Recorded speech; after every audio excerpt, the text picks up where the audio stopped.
Bonjour Anne Siro et Raphaël Balboni. Donc vous êtes ici pour présenter Une vie d'aimante au FIF. Est-ce que c'est la première fois que vous venez au FIF? Alors, on a présenté tous nos courts-métrages ici. Donc, non, c'est pas la première fois qu'on vient, mais c'est la première fois qu'on vient avec Allons, puisque c'est notre premier. Et donc voilà, on est très content de faire l'ouverture, c'est super. Donc votre premier long métrage, il raconte l'histoire d'un couple qui va accompagner la mère du jeune homme qui est atteinte de démence sémantique. Et on va en regarder un extrait tout de suite.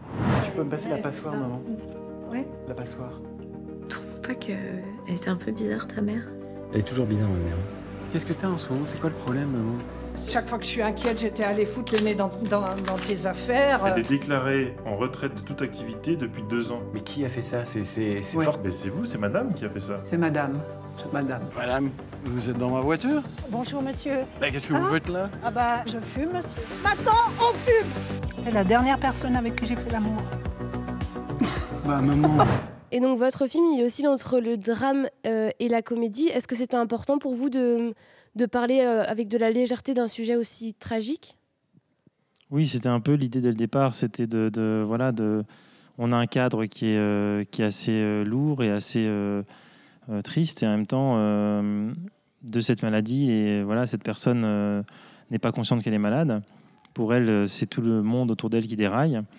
Et donc, elle a une joie de vivre et quelque chose qui emporte tout comme ça. Et donc, c'est ça dont on voulait parler. Est-ce que c'est une histoire qui vous touche particulièrement? Pourquoi ce choix de sujet en particulier? C'est un sujet qui est lié à notre vécu et en même temps, on ne fait que s'inspirer de notre expérience. Donc, on a voulu transmettre des émotions et des réflexions qu'on a eues en traversant une expérience du genre. Et maintenant, par rapport à la musique, on a vraiment les 4 saisons de Vivaldi un peu en fil rouge pendant tout le film.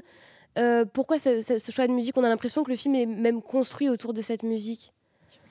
Enfin, au niveau de la musique, il y a plusieurs choses. Il y a surtout Nils Fram, en fait, dans la bande-son. Et les 4 saisons, ça vient un peu ponctuer parfois mais ça vient accompagner en fait cette maladie. C'est-à-dire qu'elle est directrice d'un centre d'art contemporain.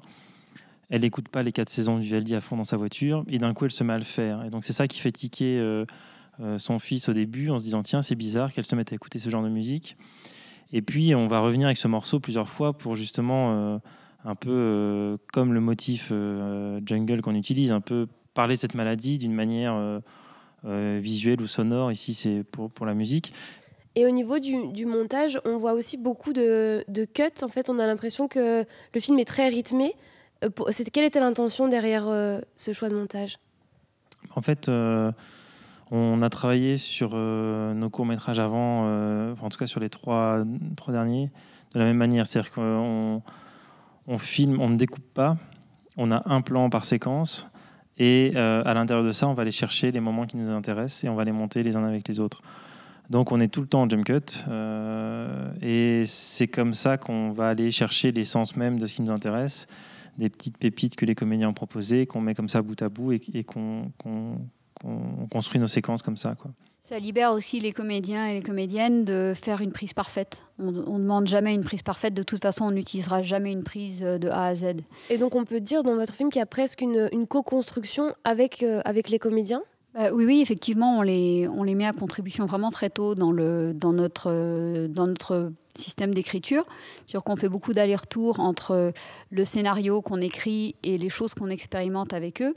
Et d'ailleurs, l'écriture s'adapte de plus en plus à ce que sont les comédiens eux-mêmes, à ce qu'ils proposent spontanément. Et on fait comme ça beaucoup d'allers-retours. Et l'expérience de les voir jouer va beaucoup influencer les scènes suivantes qu'on va écrire. Donc jusqu'à la fin, finalement, le scénario n'est pas vraiment finalisé? Ce qu'il y a, c'est qu'on a un séquencier qui est assez bien, qui est très finalisé. Mais par contre, il n'y a pas de dialogue écrit. Donc au moment où on tourne, on sait exactement ce qu'on tourne, on sait quelle scène on tourne, on sait dans quelle ordre elles sont dans le film, mais ils vont improviser en ayant en tête toutes les répétitions qu'on a faites.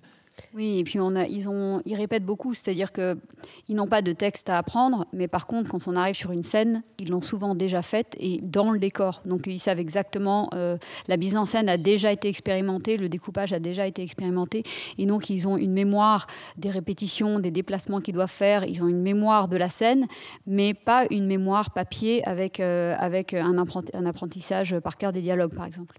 Mais donc là, vous êtes en compétition donc, pour le Bayard.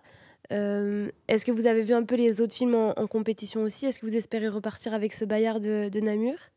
Malheureusement, on n'aura peut-être pas le temps de voir tous les films parce qu'on ne peut pas être partout, mais on espère surtout, en fait, nous, c'est la première fois qu'on le montre au public, à un public.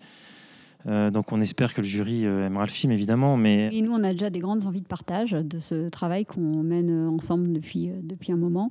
Donc on a vraiment hâte de le donner, de le donner au monde pour que le partager avec les autres.